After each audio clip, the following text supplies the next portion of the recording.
Our COVID coverage, not good news in Pueblo County. They now have one of the highest COVID-19 rates per capita in the entire state. Nearly 400 new cases reported on Monday. Pretty concerning. That's where we find News 5's NATALIE Chuck. She is joining us live. NATALIE, has there been any discussion at all in the city of bringing back any restrictions?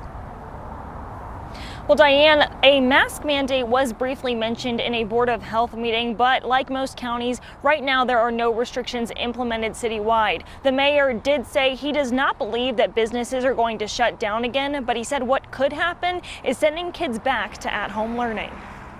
This virus does not care how old you are. We've seen deaths at a young age, and that's incredibly sad for us. Parkview Medical Center is overwhelmed with patients as Pueblo becomes one of the worst in the state for COVID-19 infection rates per capita. We went from low 60s to almost 80.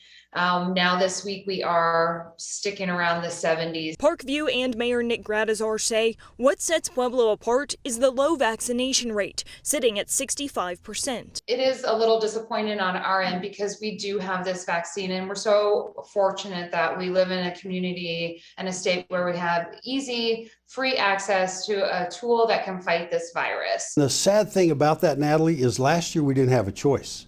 This year we do.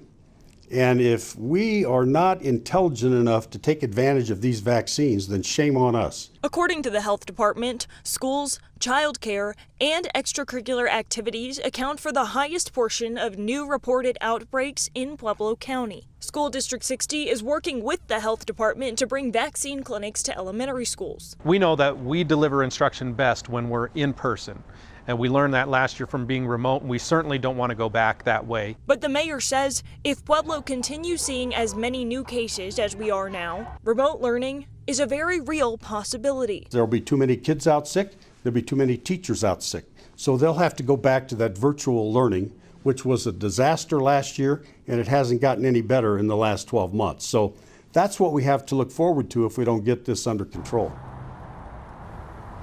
Again, nothing is set in stone when it comes to restrictions or sending kids back to online learning, but it is not off the table if we don't see cases going down anytime soon. As for those vaccine clinics with D60, parental consent will be required, whether that is written, verbal, or in person, and we will have more details for you about them over on our website, KOAA.com.